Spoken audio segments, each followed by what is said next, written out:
This is Ryan Elliott for Boxing Social in association with Betfred. We're in Liverpool. It's fight week. Callum Smith versus John Ryder for the WBA Ring Magazine titles. I'd like to be joined by the gorilla John Ryder. John, just finished a press conference. How are you, mate? I'm good, mate. I'm good. How are you? Very good. Thank you for asking. Big fight, big opportunity for you Saturday night. Talk to me about the mindset this week. How are you feeling going into what is the biggest fight of your career? I'm feeling great. It was a relief to get up to Liverpool yesterday and just start taking in the city and just get myself ready for the fight night. Now, obviously, preparing for Callum Smith comes with its difficulties. He's such a freak at 168. He's so big. What kind of guys have you been sort of employing in sparring and bringing in to try and replicate his size and his style?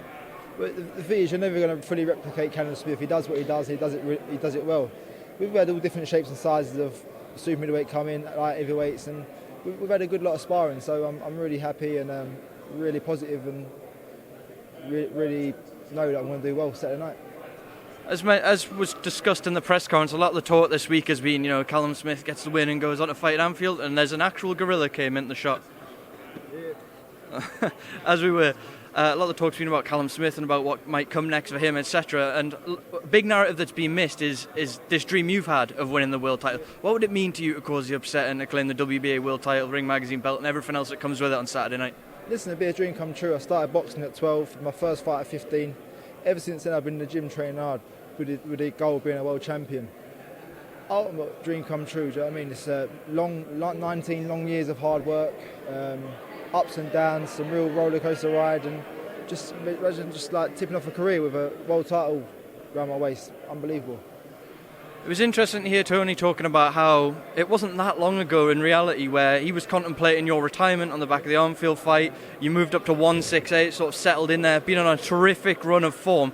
Talk to me about that journey that you've been on and what changes you sort of implemented to get from where you were to this big position you're in now. I think self-belief played a big part in it. I was at middleweight, I was disillusioned with the sport, I was struggling. With a step up, I believe my training changed. I could complete all the training sessions, the running improved, everything improved. Took on a strength conditioning coach in Dan Lawrence and worked alongside Tony Sims with him and just went from strength to strength and got some good wins. And Tony said to me, you're only ever 3 or 4 fights away from a world title, and lo and behold, here I am. With all the talk going on surrounding Anfield, Canelo, Kovalev, everything, do you feel that you're perhaps being overlooked a little bit? Listen, like I said, you buy a lottery ticket and you think about what you'll do with the winnings, don't you? So I get it. These ideas are put to them and at the big shows, but they say they're taking me serious enough. I think I can only take their word for it. Do you feel this is the right fight at the right time for you? Obviously, you're on a great run, had some good stoppage wins, sort of built that momentum, put yourself into this position. Do you feel this is the perfect time for you to challenge for the world title? Yeah, definitely. And this isn't a fight I've just stumbled across. This is a fight I've fought eliminator after eliminator for, and to get myself into this position. So I've got there now. I've got what I asked for, and I'm just happy that it's finally fight week.